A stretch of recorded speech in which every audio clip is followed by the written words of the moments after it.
Dvůr. No jo, pojďte, pojďte.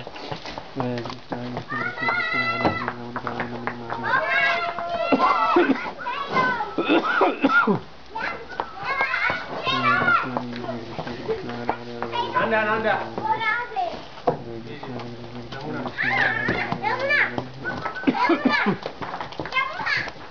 No jo. Tak dělejte to tady. To nic není, to je škola postižní.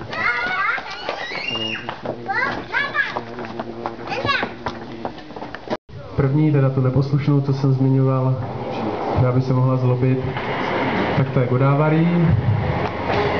Ve skutečnosti se narodila na farmě. Její maminka tady Jamuna, to můžete vidět tu barevnou podobnost. Druhá kravička, to je Dumala, to jsme dostali darem od maminky, má Dumangal Prabhu, kterou synka přivedl už tu další dobu.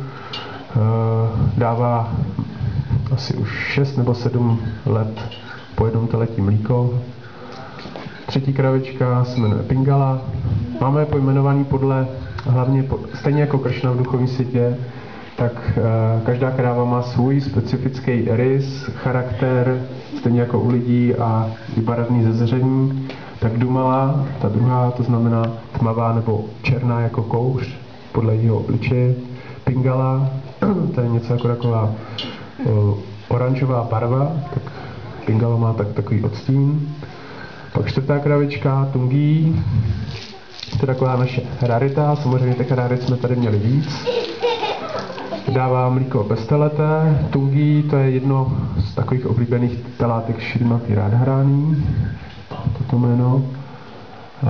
Tamhle volek v rohu Dharma, pravidelný účastník Padayatry a momentálně se nám tady manifestoval, jak se říká, dobří holuby se vracejí, přišel asi po 10 letech odaný, který se tady dlouhodobě staral o voli a o krávy, Roman Kornia, tak začal s nima pracovat, takže se možná blízká na lepší časy, co se týče volské síly, takže už obdělali první pole včera a předevčírem. Tady, to už jsem zmiňoval, tady Jamuna v tom rohu, to je mamka tady Godávarí a poslední Nanda, známý favorit z Padayatry, takzvaná iskonská limuzína. Ve skutečnosti ho jsem měl původně jmenovat Nandi, protože to měl být bík pána Šivy, teda jeho přepravce, ale v době porodu Varnashram Prabhu odjel a oddaní si špatně přečetli jméno, takže mu dali jméno Nanda, jako Nanda Maharaj. Takhle jsem vám představil osazenstvo, takže myslím, že můžeme započít. Kolik je pánů krav tady v projektu? Všechno se to odvíjí, jak říká Šrila Prabhupád, jeden vůl, jedna kráva znamená člověk na starání. Jo. Takže když chceme pracovat třeba s volama, to znamená, aby každý pár měl vždycky na starost jedna osoba, která se o něj stará, aktivně s nima pracuje každý den. Šrila Prabhupád vždycky kritizoval, že když voli stáli a nepracovali, že to je adharma. Že dharma, každá živá bytost v materiální světě má svůj dharmu. A dharma vola je být neustále zaměstnaný. Jak se říká, jako to přísloví, nezaměstnaný mysli se jeví ďáblová dílna.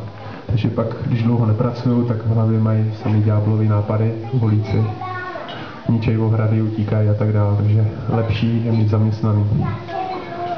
Kolik krav potřeba, aby se někdo za to zaručil vždycky za ten projekt, čili dveře jsou otevřeny, přijímáme gopie a gopy, aby se ten projekt mohl zvětšit. A nebo oddaní sokoly, kteří jsou inspirovaní, můžou každý den přijít, podojit, pomoct a tím pádem stejně jako o božstva se musí vždycky někdo starat fyzicky, tak i o krávy, takže čím víc bude oddaných, tím víc si můžeme dovolit jakoby kráv. A samozřejmě úměrně tomu i roste velikost pozemku.